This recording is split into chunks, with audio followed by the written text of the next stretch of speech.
ഹൃദയമം തമ്പുരു നീട്ടിയെന്നാഥാനിൻ തിരുവചനങ്ങൾ ഞാൻ പാടാം.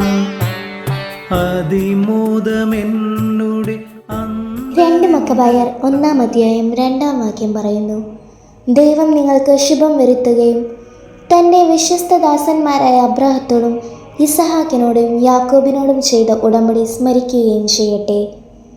സ്നേഹമുള്ളവരെ, ഏവരെയും മധ്യസ്ഥ പ്രാർത്ഥനയിലേക്ക് സന്തോഷപൂർവ്വം സ്വാഗതം ചെയ്യുന്നു. സ്നേഹമുള്ളവരെ, ദൈവം നമുക്ക് ശുഭം വരുത്തുമെന്ന് ഉറച്ചു വിശ്വസിക്കണം. മക്കബായരുടെ വചനത്തിൽ നാം കണ്ടതുപോലെ ദൈവം വാഗ്ദാനങ്ങൾ സ്മരിക്കുകയും ആ വാഗ്ദാനങ്ങൾ നടപ്പാക്കുകയും ചെയ്യും. എന്നാൽ അതേസമയം ദൈവം ഇവരുമായി ഒരു ഉടമ്പടിയാണ് വെച്ചിരിക്കുന്നത് എന്ന് നാം മറക്കരുത്. എന്താണ് ആ ഉടമ്പടിയുടെ കാതൽ? അതായത്, നിന്റെ ദൈവമായ കർത്താവിൻ്റെ ചട്ടങ്ങളും പ്രമാണങ്ങളും അനുസരിക്കുക, അതേസമയം മറ്റുള്ളവരെ സ്നേഹിക്കുക. ഈ 2 കാര്യങ്ങളും അനുസരിച്ചാൽ ദൈവം നമ്മെ അനുഗ്രഹിക്കുക തന്നെ ചെയ്യും. എല്ലാറ്റിനും ഉപരിയായി ദൈവത്തെ സ്നേഹിക്കുക എന്നതിൽ ഒരൽപ്പം പോലും വ്യതിചലിക്കുവാൻ നമുക്ക് ഇടവരരുത്. ഈശോ തന്നെ പറയുന്നില്ലേ, എന്നെ പ്രതി ഈ ലോകത്തുള്ളവയെല്ലാം നഷ്ടപ്പെടുത്തുകയാണെങ്കിൽ ഈ ലോക ജീവിതത്തിൽ തന്നെ അത് ഇരട്ടിയായി തിരിച്ചു തരുമെന്ന്. അതോടൊപ്പം തന്നെ വരാനുള്ള കാലത്ത് നിത്യജീവനം. സഹോദരരെ, ദൈവത്തിൻ്റെ കൽപ്പനകൾ പാലിച്ചു ജീവിച്ചാൽ ദൈവം നമ്മെ അനുഗ്രഹിക്കുമെന്നതിന് ബൈബിളിൽ എത്രയെത്ര ഉദാഹരണങ്ങൾ ആണ് നാം കാണുന്നത്. ജോഷുവയുടെ ജീവിതം വലിയ ഉദാഹരണമാണ്. ജോഷുവയോട് ദൈവം പറയുന്നു, ന്യായപ്രമാണ ഗ്രന്ഥം എപ്പോഴും നിന്റെ അധരത്തിലുണ്ടായിരിക്കണം, രാപ്പകൽ നീ അതിനെക്കുറിച്ച് ധ്യാനിക്കണം. സ്നേഹമുള്ളവരെ, അനുദിനം ബൈബിൾ ധ്യാനിച്ച് വായിക്കാൻ നാം ശ്രമിക്കണം. വെറുതെ അങ്ങ് വായിച്ചു പോയാൽ മാത്രം പോരാ, ധ്യാനിച്ച് വായിക്കണം. ആ വചനങ്ങളുടെ പൊരുൾ നമ്മുടെ ഹൃദയത്തിൽ വ്യാപരിക്കണം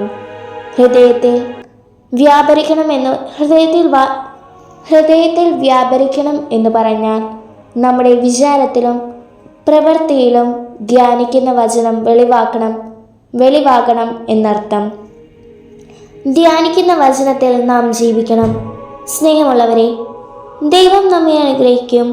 നമ്മുടെ കഷ്ടപ്പാടുകളും വിഷമങ്ങളും ബുദ്ധിമുട്ടുകളും കാണാൻ കഴിവില്ലാത്ത ഒരു ദൈവമല്ല നമുക്കുള്ളത് എന്ന അർത്ഥം നാം മനസ്സിലാക്കണം. ദൈവം നമ്മുടെ ജീവിതത്തിൽ ഇടപെടും എന്ന കാര്യത്തിൽ 100% ഉറപ്പാണ്. നമുക്ക് മധ്യസ്ഥ പ്രാർത്ഥനയ്ക്കായി ഒരുങ്ങാം. നമ്മുടെ പ്രാർത്ഥനാ സഹായം ആവശ്യപ്പെട്ട വ്യക്തികളെ നമുക്ക് ഓർക്കാം. രോഗങ്ങളാൽ വേദനിക്കുന്ന ഒരുപാട് ആളുകൾ നമ്മോട് പ്രാർത്ഥനാ സഹായം ആവശ്യപ്പെട്ടിട്ടുണ്ട്. സാമ്പത്തികമായി ബുദ്ധിമുട്ടുന്നവരെ, വീടുപണി പൂർത്തിയാക്കാൻ സാധിക്കാത്തവരെ, ജോലി നഷ്ടപ്പെട്ടവരെ, വിസ തടസ്സം അനുഭവിക്കുന്നവരെ, ഏവരെയും നമുക്കോർക്കാം. ഈ ചാനലിൽ പ്രവർത്തിക്കുന്നവരെയും അവരുടെ ആവശ്യങ്ങളെയും ദൈവസന്നിധിയിൽ സമർപ്പിക്കാം. പാപിയും ബലഹീനനുമായ എന്നെയും നിങ്ങൾ ഓർക്കണം. നമുക്ക് ഒരുമിച്ച് പ്രാർത്ഥിക്കാം. ഹല്ലേലൂയ, ഹല്ലേലൂയ, ഹല്ലേലൂയ, ഹല്ലേലൂയ. സ്തുതിക്കുന്നു, ആരാധിക്കുന്നു. മഹത്വം. ഹല്ലേലൂയ, ഹല്ലേലൂയ, ഹല്ലേലൂയ, ഹല്ലേലൂയ. പരിശുദ്ധാത്മാവേ, ഹല്ലേലൂയ, ഹല്ലേലൂയ, ഹല്ലേലൂയ, ഹല്ലേലൂയ, ഹല്ലേലൂയ. സ്തുതിക്കുന്നു കർത്താവേ, സ്തുതിക്കുന്നു. മഹത്വപ്പെടുത്തുന്നു. ആരാധിക്കുന്നു. നമുക്ക് ഏറ്റുചൊല്ലാം.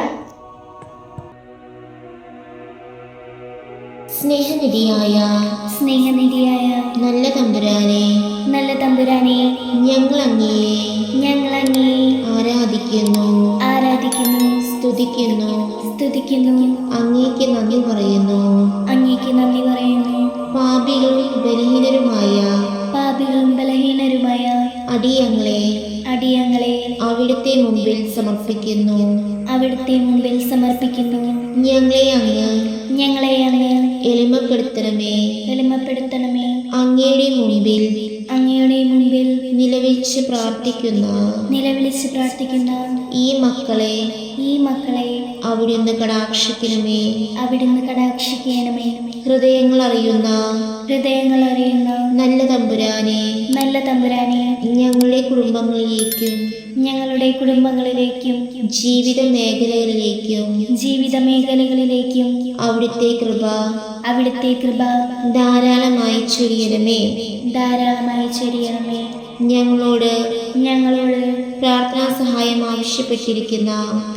സഹായം ആവശ്യപ്പെട്ടിരിക്കുന്ന ഓരോരുത്തരെയും അങ്ങേക്ക് സമർപ്പിക്കുന്നു. അവരുടെ വിവിധങ്ങളായ ആവശ്യങ്ങളിലേക്ക് അവിടുന്ന് ഇറങ്ങി വരണമേ. ലോകത്ത് സമാധാനവും ശാന്തിയും വർദ്ധിപ്പിക്കണമേ. സഭയിൽ ഐക്യവും വിശുദ്ധിയും വർദ്ധിപ്പിക്കണമേ. ഞങ്ങളുടെ ഭരണാധിപന്മാർക്ക് നീതിബോധവും നന്മയും നൽകണമേ. ഞങ്ങളിൽ നിന്ന് വേർപിരിഞ്ഞു പോയ ആത്മാക്കൾക്ക് നിത്യാശ്വാസം നൽകണമേ.